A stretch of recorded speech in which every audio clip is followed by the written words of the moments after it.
Hello. Welcome to Tea with Trina. I am excited to be on with you today for a share. And so thank you for joining me. Thank you for being present. I'm going to share with you that I'm having chai tea and it smells really nice. It's probably light chai, but that's what I'm having with some honey and a touch of cream. That honey is really nice. It's pairing well with my chai. It's a good flavor profile, and I'm gonna enjoy this tea. I'm not for sure what you're having, but hopefully you're enjoying your beverage today. Or if you had a tea or coffee already, wonderful. But thank you for joining me. Today, I want to talk with you about something that I have experienced in my life, and I'm still going through a little bit in real time just because it's a different part of work that I'm doing right now than I did before. But I want to talk about this today about the body keeps score, and talk with you about healing because it's really important. And Again, I'm navigating this now. So I want to go back to a few years ago where I felt kind of a, I don't know, a twinge, I call it, in my shoulder. It was pain that I had in my shoulder, and it got to a point where I could not even lift my arm above a certain point. And so I was recommended to physical therapy. I went to physical therapy, and this physical therapist was absolutely amazing. She did a wonderful job. Yet in her work with me, things started to, I think, surface for me in memory, and deep emotions around. I started to have memories, more memories from my childhood and growing up, and memories that impacted me. And while this was coming up for me, I remembered the body keeps score, right? The body keeps score. It doesn't keep score. Well, I want to say this: it's not just a concept around the body keeps score. It's not just literature or a book, but it is lived experience. And I began that journey through physical therapy of really experiencing the body keeps score with my shoulder when I was in it for a few weeks and processing what was coming up for me emotionally. I did that work at the same time. I had a physical therapist, I was in therapy and also processing this. And from my experience and years of supporting clients in that understanding, and also understanding that trauma, stress, grief, over functioning, unspoken resentment, it doesn't just live in the mind, doesn't just live in the mind, but it lives in our tissue. It lives in our nervous system, it lives in our breath, it lives in our posture. And so I understood that. I understand that from my work and from my lived experience. And I'm also experiencing this now as I'm going to physical therapy for now my back and the tightness that's in my back, from the fall that I had in November. And my own body was telling me, hey, we need to talk. It was telling me through this, through the pain that I was feeling, through the tightness, through fatigue, through moments where pushing was no longer an option. Like I had to realize this. And what I realized was that my body was not trying to betray me. It wasn't doing that. It was protecting me.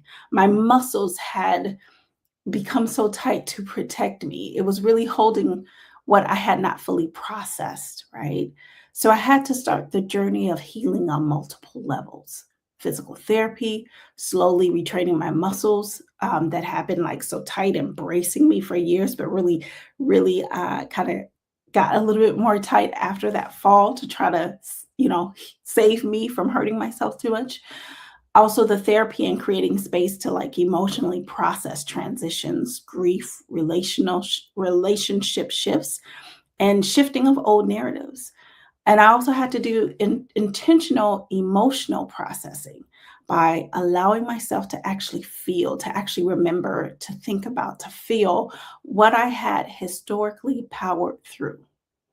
Because here's the truth: high capacity women, creative women, leaders, caregivers, visionaries. We are all very good at functioning. We are all very good at delivering. We are all very good at holding others, championing others. But the body keeps score of what we override, right? That programming that we override of what's really going on for us. And so our body keeps score every time we say, I'm fine, when we're not. Every time we tighten instead of softening. Every time we choose performance over presence and healing. Healing is not dramatic, it is subtle, it is daily, it is humbling, and it looks like doing the exercising and doing the work, even when it may be, we think it's like small, right? Maybe it's small steps, but it's doing it even still. It also looks like stopping or canceling hanging out or doing things when our nervous system says, not today. It's listening to that and saying, okay, I'm pausing and I'm going to hang out and listen to my body today. It looks like crying and not rushing to kind of try to make sense of it or to hurry the tears away. It looks like setting boundaries and starting what you need to say and like stating it, saying what you need to say in the moment. And it looks like letting support in and getting the support you need. And what I'm learning is this, that our bodies does not want to punish us. Our bodies is I'm talking about each and every one of us. Our body does not want to punish us. It wants to return us to ourselves. So when we slow down enough to listen, when we give it movement, right? When we give it breath, when we give it truth, it responds. And I can feel my body softening through my physical therapy, through the stretching that I'm doing, through the exercising I'm doing at home, through the work that I'm doing to emotionally process what's coming up for me. And I can feel strength returning in a way that feels integrated and not forced. I can feel emotional releases that are not chaotic, but clarifying. I'm gaining clarity through this process. And this is what embodied leadership actually is. It's not strategy, it's not just mindset, it's nervous system safety, muscle memory, and re creating or redoing patterns, right? Getting new patterns. It is about emotional honesty. So if your body's been whispering or screaming to you, I had screams. Okay, but so if your body is whispering or screaming to you, I want you to consider this. What is your body asking for? What have you been carrying alone? Where have you been bracing and holding? And what would it look like for you to heal? For you to heal the layers, not just physically, not just mentally, but holistically. And it is true the body keeps score, but it also keeps record of repair. And repair is possible. And I'm living through that right now. So here's what I want to name and gently name for you, that there are leaders, maybe some of you watching, who are extraordinarily capable, but your body is tired. You are successful, but your body is bracing. You are visible, but your body is holding your breath. You are growing, but something feels misaligned internally. And you don't need another tactic. You don't need another productivity hack. You need integration. You need space to be held at your next level, to process what expansion is activating in you, to recalibrate your nervous system, to refine your strategy without abandoning your body. And I've been quietly building something for leaders. Like I've been working on something for leaders who know that they're ready for that next level of depth. And it is intimate, it is strategic, it is embodied, it is deeply supportive. And it is for the person who understands that that next level cannot be built on old patterns of bracing. And I haven't fully opened it yet because I've just been pulling it together, right?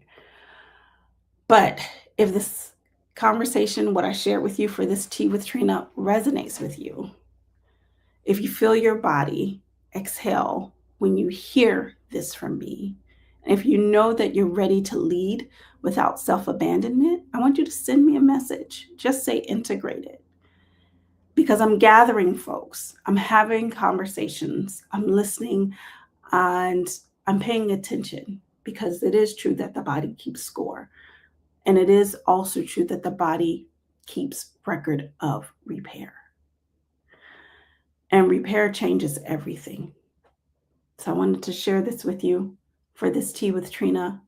Take it in with love and know that I'll see you next time. Talk with you soon.